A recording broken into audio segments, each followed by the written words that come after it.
এসেছিস আমার সোনা ভাই, আমার মিষ্টি ভাই। তুই এতদিন আসিসনি কেন? যদি তোর শ্বশুর বাড়ির লোকেরা কিছু মনে করতো তাই জন্য। এই, তুই কে? তুই কে? ও আমার ভাই অপু। আমি তোর কে হই বলতো? কে হই? জামাই বাবু। জানিস দিদি, মাঝে মাঝে তোকে দেখার জন্য মনটা খুব ছটফট করে। আজ থেকে তুই এই বাড়িতে থাকবি, তোর দিদির কাছে। রে, থাকবি তো? তাহলে তো খুব মজা হবে। হ্যাঁ, খুব মজা হবে।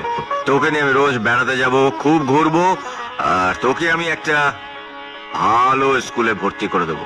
রে, লেখাপড়া করবি তো? বৌদিকে বলে দিও আজ থেকে তোমার ভাই এই বাড়িতে থাকবে।